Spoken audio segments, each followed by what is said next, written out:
Welcome everybody to Quieting Negative Self-Talk. This is going to be an interesting presentation. This is something that I've never done before, meaning I've never given this talk before. And when you've never given a talk before, I call this a VSOP, a very special one-time performance. We have some really good material to share with you, but I should probably share a little bit about myself. I'm John Moore. I'm a person who stutters. Weirdly, I actually talk at conferences often. And it's something that I never thought that I would do. I talk marketing things. I have a background in marketing and I do some marketing for the National Stuttering Association. So I'm pretty comfortable giving presentations to an extent, but it's never easy to give a presentation because you sometimes have a hard time psyching yourself up for it. And you talk about, wait a minute, I'm gonna have to talk. But what I always do when I have a presentation is I start off my presentations two ways. I start off by telling them two things about myself. Number one is I live by a motto in my life, and it's simply, I take my job seriously, myself lightly. When I say I take my job seriously, I love talking marketing shop. I love talking about ideas, building them up, taking something and just fleshing it out and just trying to make ideas happen. I love that. But in the process, I gotta have some fun. I'm a bit of a goofy guy. I bring some energy. So we're going to learn a little bit and we're going to laugh a little bit today. The second thing that I talk about whenever I begin a presentation is I disclose. I say, hey, just so you know, at some point in this presentation, I'm going to stutter. I'm going to block. I'm going to repeat some words. It's all good. Y'all ready? Let's go. So that's usually how I kick off presentations. So I'm going to share my screen. And today we're going to be talking about quieting negative self-talk. We're going to get into exactly what that is a little bit later on, but if you want to contact me, you can write this down, john@westutter.org, and you can send me some questions following this and so forth. But I really want to make this point. The price of admission is participation. You are here to participate. I'm going to offer you opportunities to participate. So one of my bosses years ago, this was over 20 years ago, she told me that line. She said, John, the price of admission is participation. Anytime you are invited to a meeting, I want you to participate. Keeping in mind, 20, 25 years ago, my stutter was a lot stronger than it is today.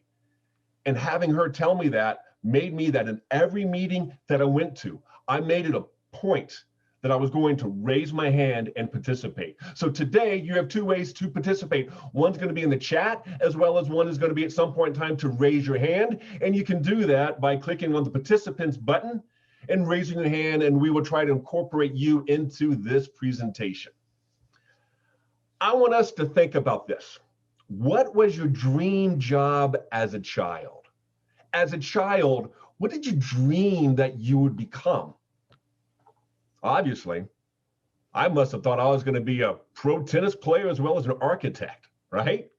Check out that Bjorn Borg headband. And if you need to know who Bjorn Borg is, go Google him.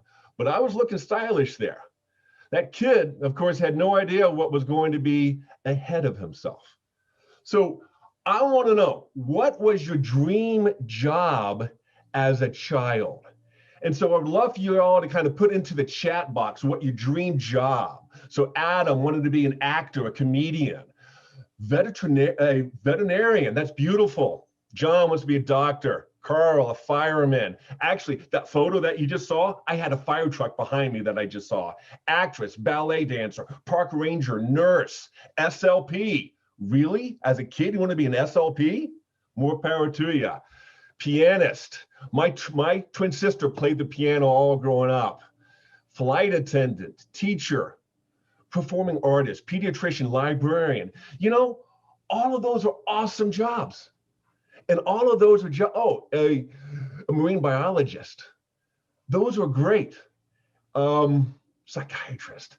Man, we had some pretty big dreams as kids for us with our job. A counselor. An Irish fiddle all day, every day.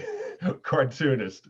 That's great, y'all. Such a variety of jobs as a kid. Now, you saw that really innocent child. This was me at age 24. This is probably at the lowest point in my life. This is at the point where I had gone on countless job interviews and been turned down countless times. This was at a point there where I did not think I was ever going to find my rhythm in life. It was here that I really started to realize all these missed opportunities in life that I did not partake in. It was at this time I realized how I used the most unforgivable, powerful word there is, no. I would say no to so many opportunities because I did not want to put myself out there, because if I put myself out there, I was going to stutter. At that time, I did not know the power of saying the word yes. I only understood no, but I now understand no being no closes doors, yes opens doors. I want us to think about jobs or opportunities you have not pursued. What are some jobs or what are some opportunities you have not pursued? And I'm assuming some of those that you have not pursued were because of how you talk. So what were some opportunities and jobs that you did not pursue, and what stopped you? We're going to take a look in the chat room, and a sports reporter is somebody put down as a job that they wanted to do. And I got a little story about sports reporter that I should probably tell you.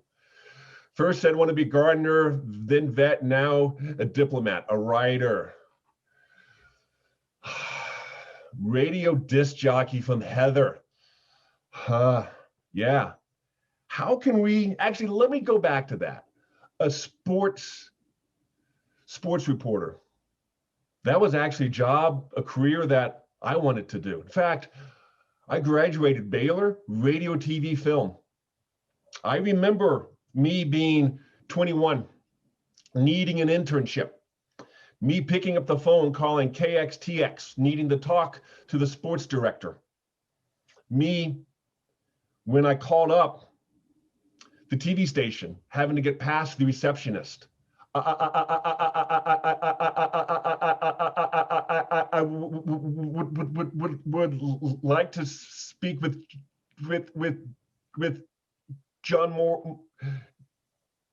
Morris. I remember that receptionist was kind. She gave me as much time as I needed. She transferred me over to John Morris, who was the sports director at the TV station. And I had to take time to ask John for an internship to see if there was that opportunity. And I stuttered mightily. And John was kind. John had all the patience. And he basically said, you know, we are currently not seeking interns right now, but we thank you very much for contacting us. But a sports reporter, that was something that I wanted to do. I love sports. In fact, one way I coped as a child who stuttered was I was a sports nerd. I read sports biographies. I knew sports trivia. I knew it inside, outside, because that was my safe place. But I did not pursue becoming a sports reporter because I didn't think that I would ever do that. I also did not pursue becoming a journalist because in high school, when I found out that I would have to ask people questions, what did I do? I didn't fight to make that happen. I did the flight thing. I left because my negative self-talk taught me that no way would I be able to do that. No way would I be able to ask people questions because that's just not going to happen. But there were so many things in there that have stopped us from doing what we know that we were truly capable of. And it really comes down to us having to confront stigma. And stigma, those are the unfair and inaccurate beliefs people have about us based solely on how we talk. Everyone who stutters experiences this. Yeah, we love to use the word. We have managed to persevere. Fine, great. But you know what? Everyone in this room who stutters, we are calloused. We're calloused to the bone. We have been turned down. We have been hurt. We have been rejected. We have felt the stigmatization of us, of being people who stutter. And we know the stigmas we face. Come on, people who stutter, non-assertive. No, we cannot be leadership material because we stutter. Oh, we stutter, that means we're unsociable. Oh, insecure because of course we come off nervous, we come off tense, and we come off shy. Oh, look at all the secondaries that are happening when this person's trying to speak. Look at how this person fails to make eye contact with me. That person's erratic. And that's someone who we really don't want to have around us. Oh, they're anxious, they're hesitant. And the most harmful one, we're not smart. We very well know we can be assertive. We are sociable. We are normal people who want to communicate with others. We are just as secure as anybody else. We can be calm. We can be easygoing. We're not shy. We can be bold, can't we? Erratic? No. We talk. We stutter. We're normal. Oh, anxious? No. We're composed. Hesitant? No. People who stutter can be confident. And by all means, we are smart. But you know what happens?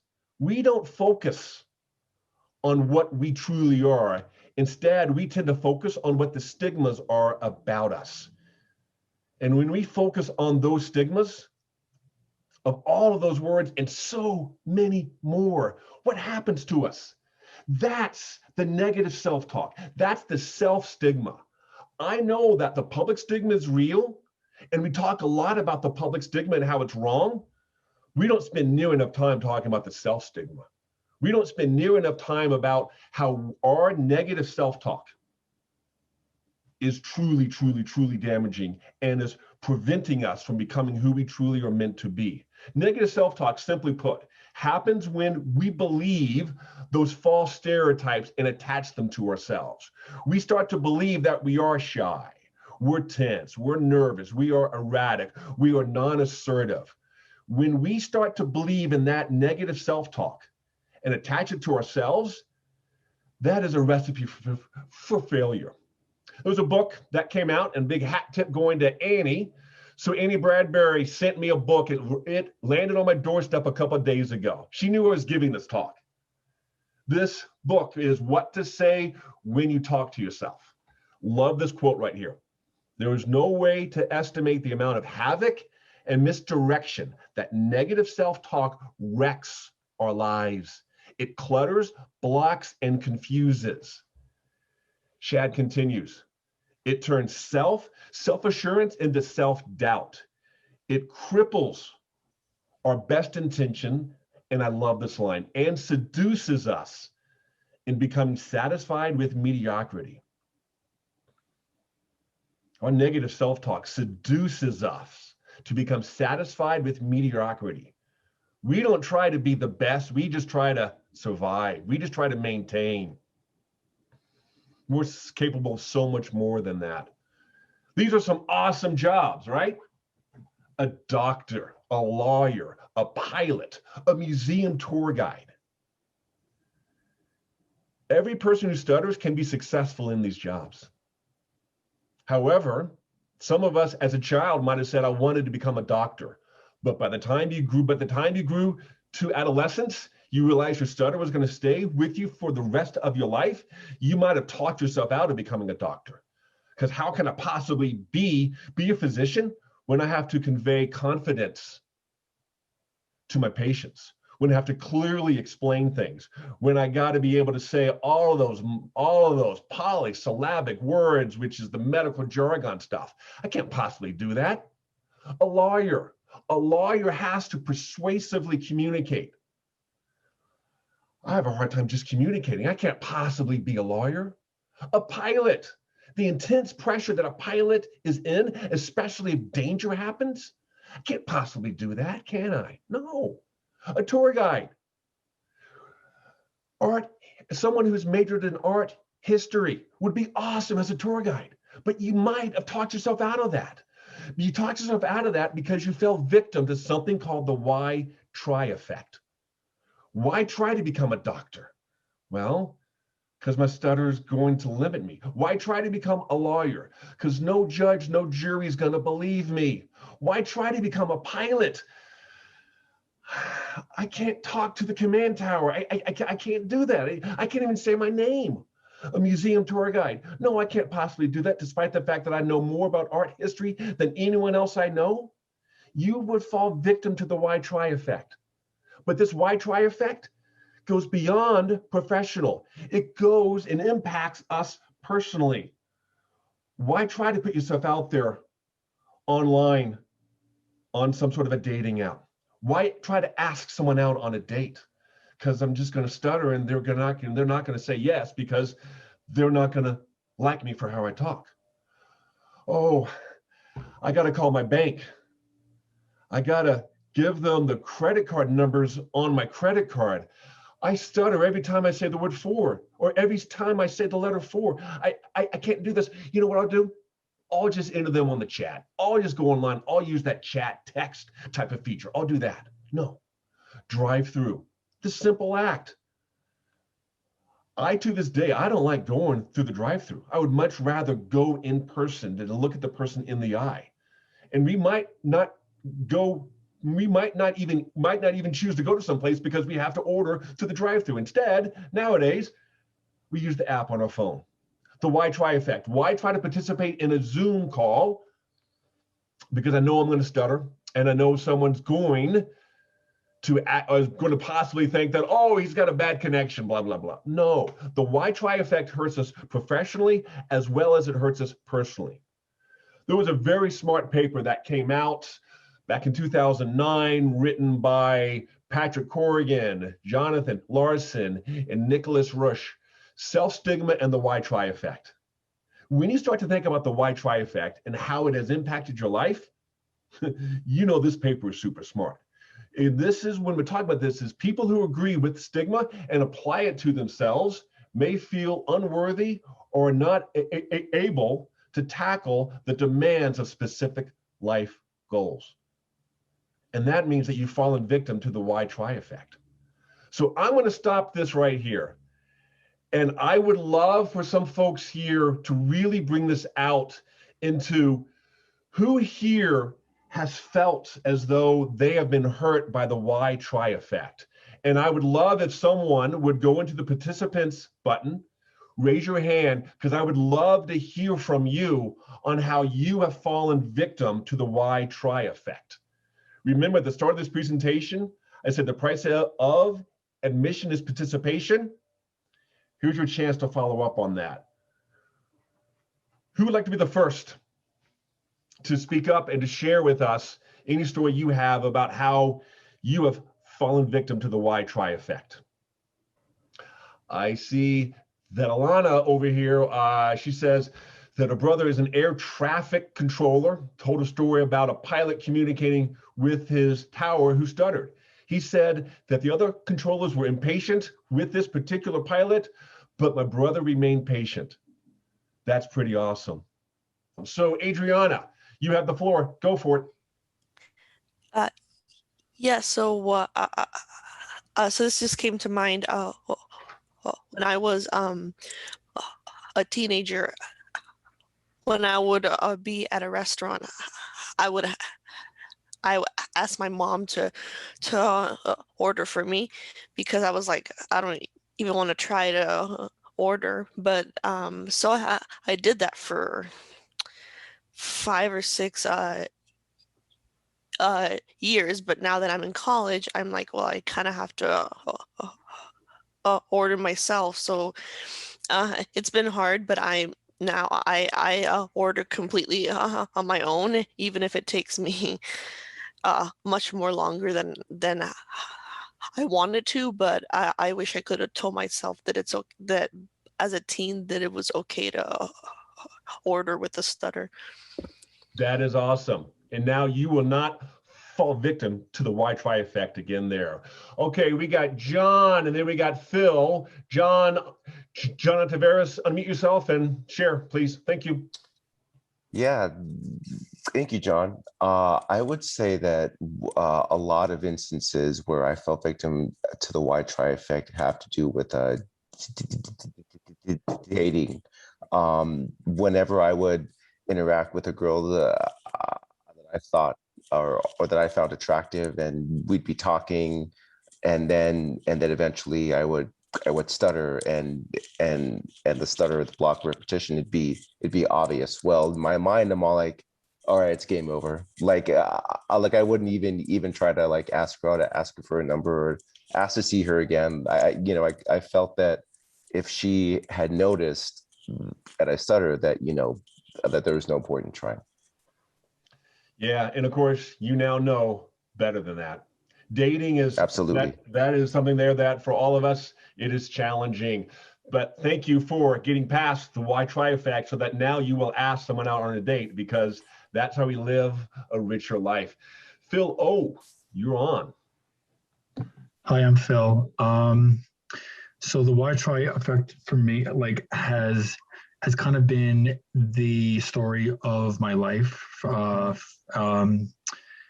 I sort of just, like, around the age of like 23, 24, I just sort of checked out on life.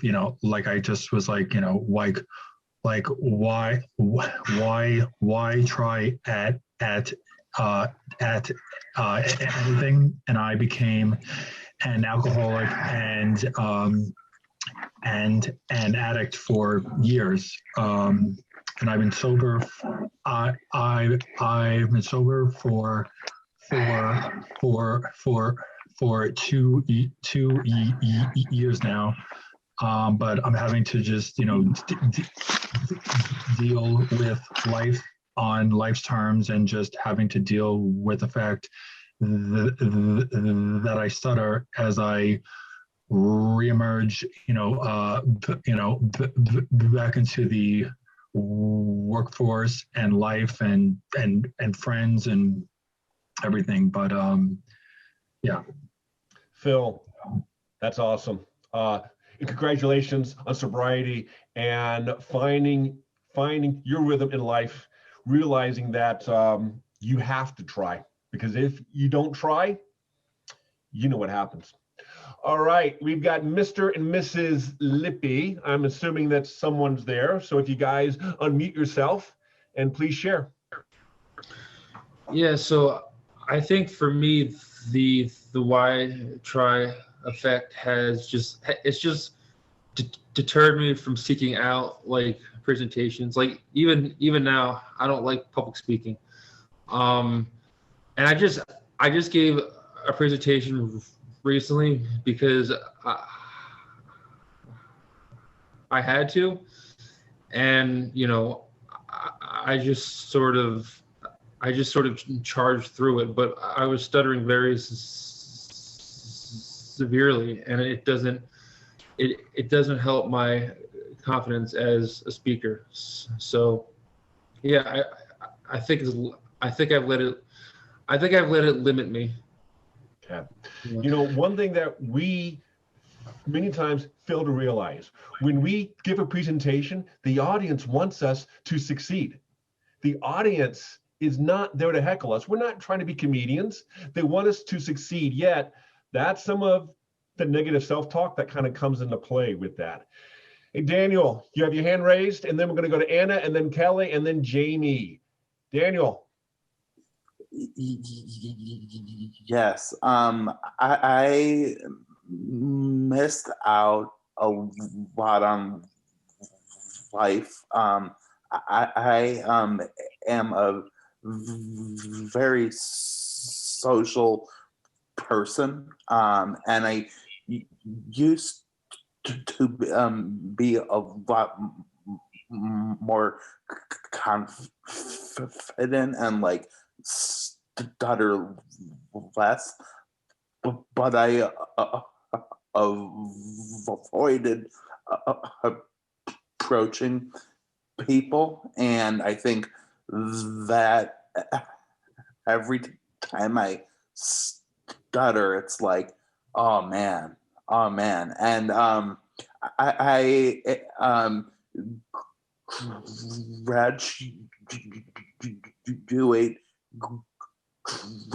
graduate school in counseling on Thursday, and I got a job as a therapist, and I mean, I'm chasing it, but it is a challenge every day. Meeting with clients and my supervisor, and I just never thought I would carry on. So, but I am, you know. Absolutely, you're Daniel. Congratulations that you are turning that page. And tomorrow is always better. So you are starting to find your rhythm in life. That's awesome. Hey, Anna, you also would love to contribute. Go for it.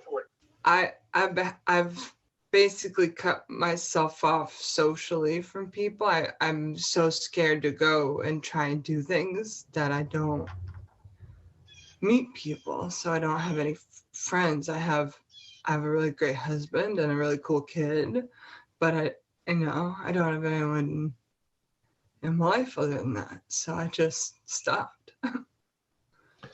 Well, I hope today I'm going to share some 7 tips on how to quiet some of that negative self-talk. Some of it might speak to you, but also I encourage you that take a look at the gallery view. See everyone here in this room, we're your friends. Make sure that you find a local chapter and make sure a NSA chapter, because if you stutter, you are not alone. And we never, ever, ever want you to stutter alone. And finally, there are so many ways to connect online nowadays. Don't hide from that. Participate. I actually found the local chapter, but I'm too scared to go on their Zoom meeting. Which sounds silly, but no, I think a lot of folks, it is tough to make that first step. You have my email, which I will send it, John at westutter.org. Please send me an email. We're going to get you in there, okay? You're going to have a great time. Okay, we're going to go Anna, Kelly, Jamie, and Tom. Thank you for sharing. Anna. Thank you, Anna. Kelly, you're up. Hi. So this is my first event here. So this is pretty cool. But I developed my stutter after my grandma died. I wasn't born with it. So in 4th grade, it was a real shock. Sorry. I lost a lot of friends, and because they didn't know like what was wrong with me, because I just came to school one day and now I had a stutter. So for about 4 years, I had no friends and just kind of closed myself off. And yeah, but eventually you just kind of find those people that care about you. And they just like want to stick with you. And I always think like if someone's laughing at you, like why would you want to be like friends with them, you know? So I think someone said this in the work presentation too, like why would you want to work for that company? Like you don't want to be friends with someone like that. So I just have worked like very hard to find like those friends that love me like for who I am. And they say they don't even notice like my stutter now. It's just like me now. So yeah, just find people like that. Kelly, wow. Appreciate you sharing that. I can only imagine you having that emotional experience and then having that change how you talk and such. I know that I've grown up being a person who stutters, so I've had decades of dealing with that. I've also experienced that same sort of a deal to where friends leave you and you have to find some true friends, but you found some true friends. And so you're definitely on a good path. We're going to go Jamie and then Tom, and then we're going to get back to the presentation. Thank you, Kelly. Hi. Hi, John. Hi, everyone. I'm Jamie. So I've been a part of the NSA for a while now, and I feel like, generally speaking, like I feel like I appear pretty outgoing, appear pretty social, which I am, I guess, now. But I definitely have so many of those stories. Like, I constantly think about being in high school and taking an aptitude test, which aptitude is more about your interests than it is about necessarily your skills, although I suppose it could be combined. But anyway, my top thing I got was a public speaker. And I just remember crying because I was like, what a twist. What a horrible, horrible twist in this world that like what I want to do, I can't do, because I really thought, like, I couldn't do it.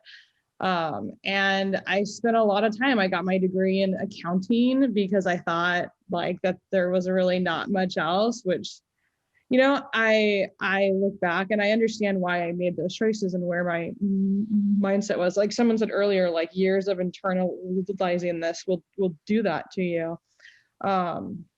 I will say that now that I do speak when I can and do public speaking, I've learned that I love it and it's so much fun for me. And I can see why I got scored so high on that. And my stutter right now doesn't hold me back anymore. It's just a part of how I present. And for me, one of the most important things I learned during this time and being part of the NSA is that what matters about how you communicate is the effectiveness of, does the other person understand what you're trying to say? And you don't need perfect fluency for that. And I think as people who stutter, I've seen it as an asset for me because I care so much about I've cared so much about what other people think that I know how to read your emotions. And so I can see when someone doesn't understand me, and I'm able to reword things. So if anything, I've learned that my stutter for me, which may be easy for me to say, like I've made it through so much of that hard time, but I do see it as a bit of an asset now. And but I definitely have been there. I've been at the bottom of like, I will never be able to do anything that I want to do. And I'm just personally really thankful that I'm not in that spot anymore, because I was there for most of my life, I think. Yeah, and what you just talked about there is that's your journey. Every person who stutters, we're on our own journey, and you've come out of that tunnel. You're clean, you're golden, and you're living your best life now, and that's awesome. Tom, close us out. Great, thank you, John. So we just heard from some younger people, so I want to sort of balance that. I just turned 61, and I would say from age 6 when I started stuttering to about age 50, it pretty much controlled my life. Every decision, all major decisions in life were based on, would I have to speak to someone? Am I going to be in a position where I'm going to have to embarrass myself or something like that? It wasn't until about age 50 when I'm not sure what got over me, but I just took a huge risk. And it was life-changing. I accepted the call to be the chair of the board of my church. And I did things that I never in a million years dreamed that I could do. And it was all because I took that risk. And I never thought I would be able to do that. And I'm doing, like I say, I'm doing things now that I never dreamed I would be able to do. So, do I regret not taking those risks when I was 30, when I was 25? Yeah, sure. But, I'm still young. I'm only 61. Wow, y'all, thank you for sharing your stories there, because y'all just changed the conversation from why try to why not try. Because you would never know what's going to happen if you don't try. And we're all on our journey, and at some point in time, we're going to come out on that opposite end, and we're not going to fall victim to that why try effect again. Okay, let's talk bullies. Like everyone who stutters, we've had to face bullies in our life, and bullies are tough. A bully, if you don't know, and we do know, that's a person who seeks to harm or to intimidate those whom they view as vulnerable. We face bullies throughout our lives. Here are some famous bullies: Nelson Muntz, Biff Tannen, Johnny Lawrence, Cobra Kai. They are they're the bullies. And they find someone vulnerable and they try to attack. But we all know every bully is weak. But what if I was to tell you this, Phil?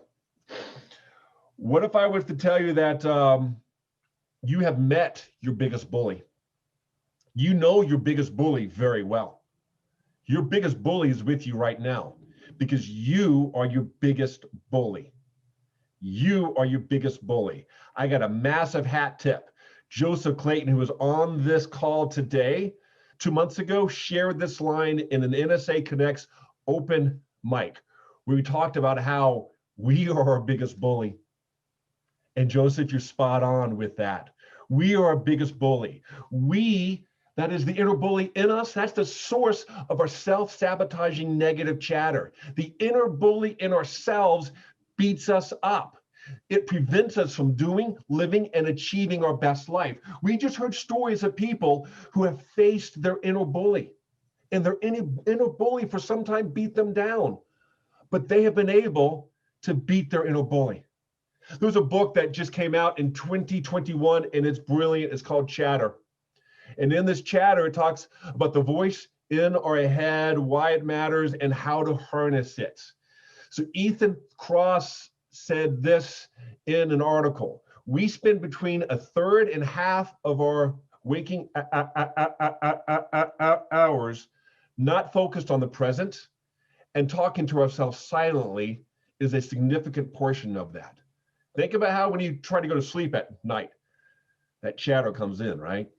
He continues, chatter can sabotage us by undermining our ability to think clearly and perform well. It can also interfere with the relationships because it can lead us to push people we care, people we care about away. And it can impact our physical health. So I'm going to close out with the time we got left. We got 20 minutes left. I'm going to close out with 7 ways that you can quiet negative self-talk. 7 ways that you can work to quiet negative self-talk. The first way is kind of a psychological hack. That is, talk to yourself by name. This is what I mean by that. Talk to yourself by name. This is distanced self-talk, and it is a psychological hack. Instead of saying, how can I do this? Go third person. Sandy, how can I do this? John, how can I do this? John, how can I give this presentation in class? John, there must be a way to succeed here. What ideas do you have? When you flip it, and it's almost like you're not talking about yourself, but you're talking about someone else. You start to give yourself your own advice. So again, it's talk to yourself by name. Try it sometime, because as weird as it may sound, it actually works. The second way that you can help to quiet negative self-talk is compare now to then. Compare now to then. So talk to yourself by explaining how you've overcome a similar situation in the past. So with the challenges and troubles you are facing today, you probably faced a similar challenge or struggle in the past, and you overcame that challenge or struggle in the past. So talk to yourself by explaining what you did then and how you might be able to apply some of that now. Remember, y'all, past experiences, they can give you the confidence to succeed today. Think about what you've done in the past and how you managed to get past this challenging thing, this negative self-talk that you have, what you've done to get past that. Let that influence you. So I have 7, right? I have a cheat sheet for you. westutter.org/quiet. You're going to download this PDF, which gives you all 7. So if you're taking notes, you can take notes, but you can also write down westutter.org/quiet. You'll be able to download these 7 tips. I just want to make sure that you know that, because I am going to have to go through this somewhat fast. The third way that you can quiet negative self-talk is mind travel to the future. Go to the future. And by going to the future, you're going to talk to yourself as if you are in the future, be it 2 months or 2 years from now. When you mind travel to the future and you look back on your current situation, whatever is troubling you now no longer troubles you then. It's long gone. So you can then start to see, wait a minute, maybe this was not a mountain, but a molehill. Maybe this challenge that I thought was so grand, so big today, when I look back, when I project myself 2 months, 2 years in the future, I realize how teeny tiny this challenge was.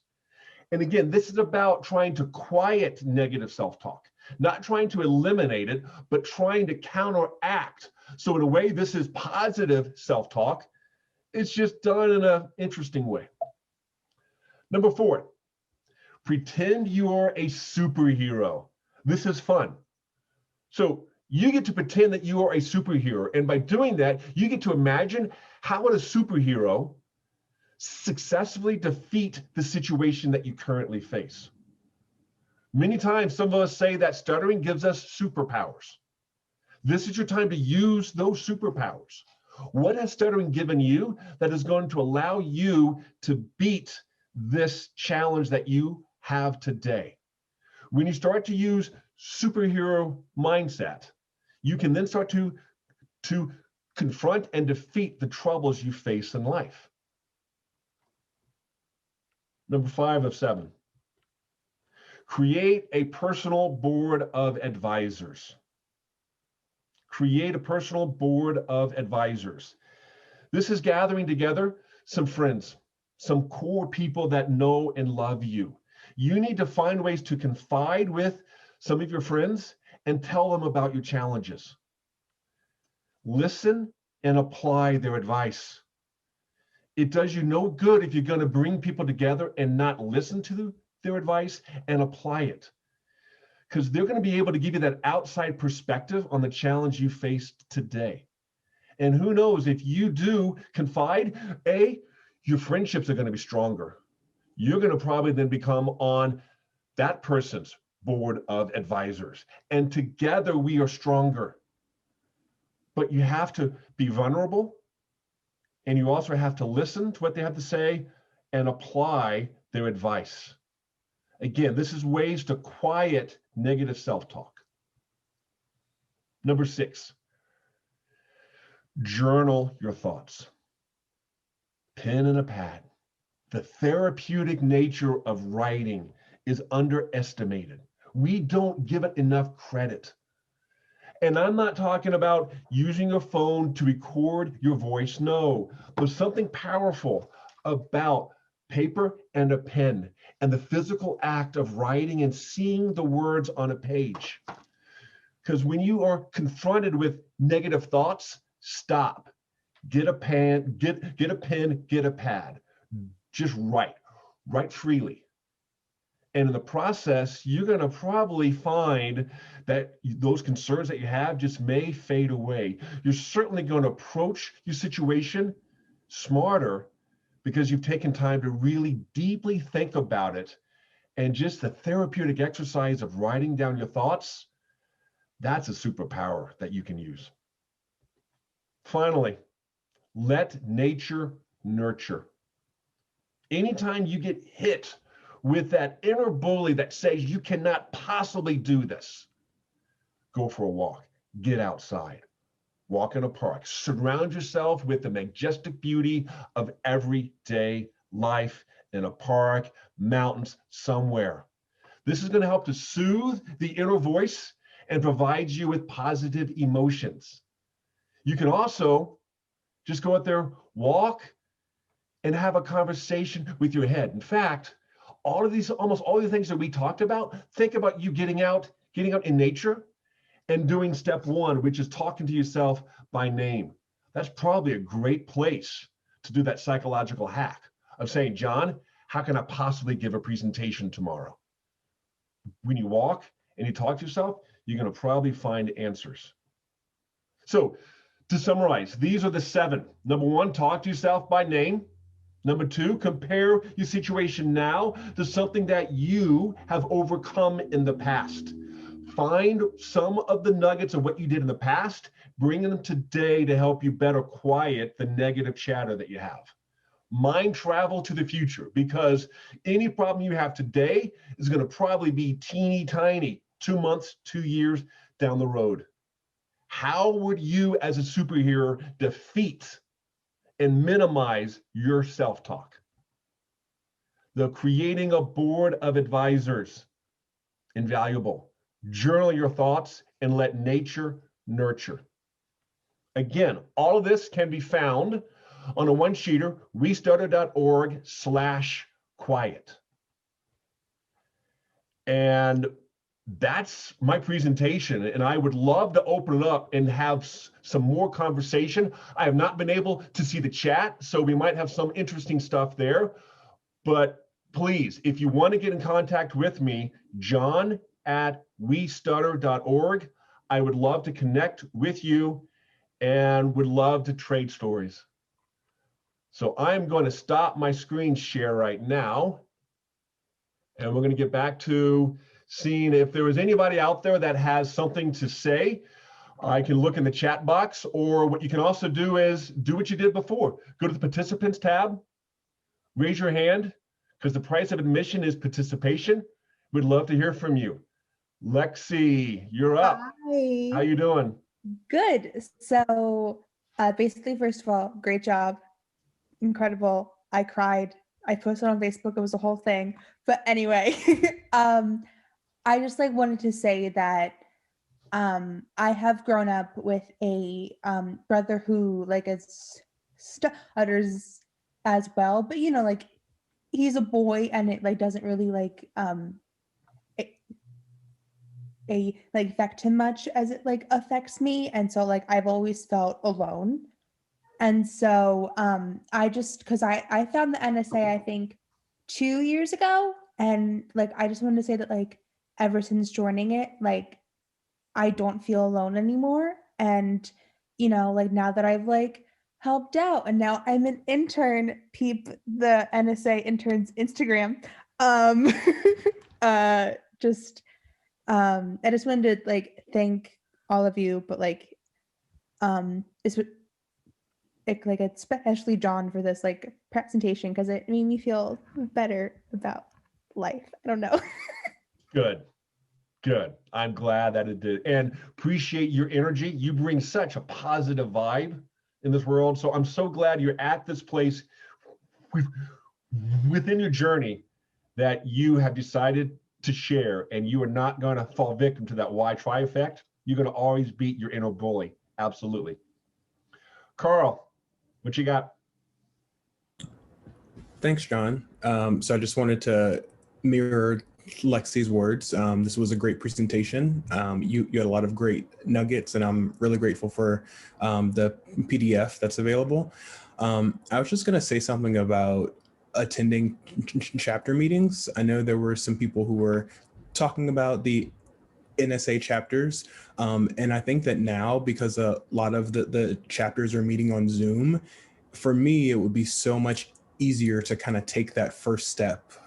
Because I think back to my first chapter meeting, it took me probably 4 months to work up the courage to actually go in and to attend that chapter meeting. I drove to the place that the chapter met, and I remember sitting in the parking lot for the first 4 months, and just like I did not have the courage to go in because I just didn't know what it was going to be like. I didn't know what the NSA was. And then after I took that first step and I actually went in and I met, I mean, all of these great people who stuttered, and I got a chance to see like what careers they had. Like there was a dentist in our chapter who owned his own practice and had like 10 people who worked for him. I mean, I just met all of these great people, and it just kind of helped me to know that like, hey, we're all just on different points of our journey, and being able to like listen to people and say, hey, like I've never been able to tell this to anyone, or I've never been able to feel, you know, like someone gets it. Like I would tell my friends and my family, and they would be nice and try their best to understand, but being able to actually be around people who like was experiencing what I had gone through was just life changing for me. And that was probably, I don't know what, like 8 years ago. And I just think of how much I've grown in my like stuttering journey. So I just want to thank you, John, and just thank all of the people here who are, you know, just here on a Saturday. I just think it, you know, is really important to see us being represented and being able to share our stories. Absolutely. And Anna, I hope you paid attention to that. It took Carl 4 months of driving around before he stepped into his first chapter meeting. You got that? Yes, I did. Awesome. Because one thing that you're going to find out, life is better when we stutter together. Life gets better when we stutter together, when we share and we become family. So I'm going to look forward to you attending a meeting real soon. John, then Lucy. You're up, John. Hello again, John. So awesome presentation, and just the way that you gave it, and your slides, everything was really great. So thank you for a great and inspirational presentation. And I have a short, fun question for you, and then I have a little bit more of a serious one. My first question is, I really want to know when you had mentioned that you had wanted to be a sports writer, that you called yourself a sports geek at that time, and I'm assuming that you still love sports now. What's your favorite sport and your favorite team in that sport? That's the first one. And the second one, you mentioned that you were in marketing. What kind of attributes as a person who stutters have you gained over life that you think are really valuable to your role in the world of marketing? Okay, cover off on the first question there. Sports team, born and raised Dallas, Texas. Basketball I played growing up. So Dallas Mavericks and basketball goes for that. My stuttering, how does that help to make me a better marketer? It makes me a better marketer because I'm going to show you something real quick. Do you see what I have all over here? Do you see all of those books? Mm-hmm. I have read over 2,000 business books. Stupid. But here's why. I overcompensate for my stutter. I overcompensate, become a subject matter expert. So to me, I compensate by, I want to become deeply knowledgeable about the things that I'm passionate about. So that is one thing there. Second thing is I have a perfectionist streak, that anything that I can touch that doesn't involve talking, I'm going to try to make as perfect as possible. It pained me to see a typo in my presentation. It said care, it said car, not care. Awful. I hate that, because the perfectionist in me, in fact, that's how I got my job at Starbucks. I did marketing at Starbucks from 94 to 2003. I was a barista prior. I had a job interview where I had to come in and I had to show off this Excel spreadsheet that I was doing as an advertising agency media planner dude, this Excel spreadsheet with all this attention to detail. My boss lit up when she saw all these numbers and all these stuff going on. She went, yeah, he's not that, he might talk a little different, but you know what? He has attention to detail. So those are just a couple of things that I feel have helped to make me a better, more marketable employer or employee. So How I cool. appreciate that, John. Yeah, well, I used to work at Starbucks too. I used to be coffee master, so that's cool. Coffee master. All right. So please go with fundamentals, my brother. My favorite cup of coffee, Papua New Guinea. Love that cup of coffee. Still do. Lucy Ward, you might be closing us out because we're coming up at the 45 mark of the hour. So Lucy, please join us. I'm going to say that this, John, has been absolutely amazing. What a wonderful job. So I'm in SLP who stutters, and I advise, I would never give a client advice to do anything uncomfortable. On the other hand, personally, my journey has been helped by doing things that have been scary. So, I mean, I was given the book, Feel the Fear and Do It Anyway. And I used to be able to not make phone calls. And I had this new job where my boss saw me avoiding the phone when it rang. I could not answer the phone. I would pick up the phone and I would block. Nothing would come out. My first husband would have to make phone calls for me. I would not make phone calls. This boss gave me the job of placing all the orders for the whole lab. I was horrified. She knows I stutter. How is she doing this to me? Why is she doing this to me?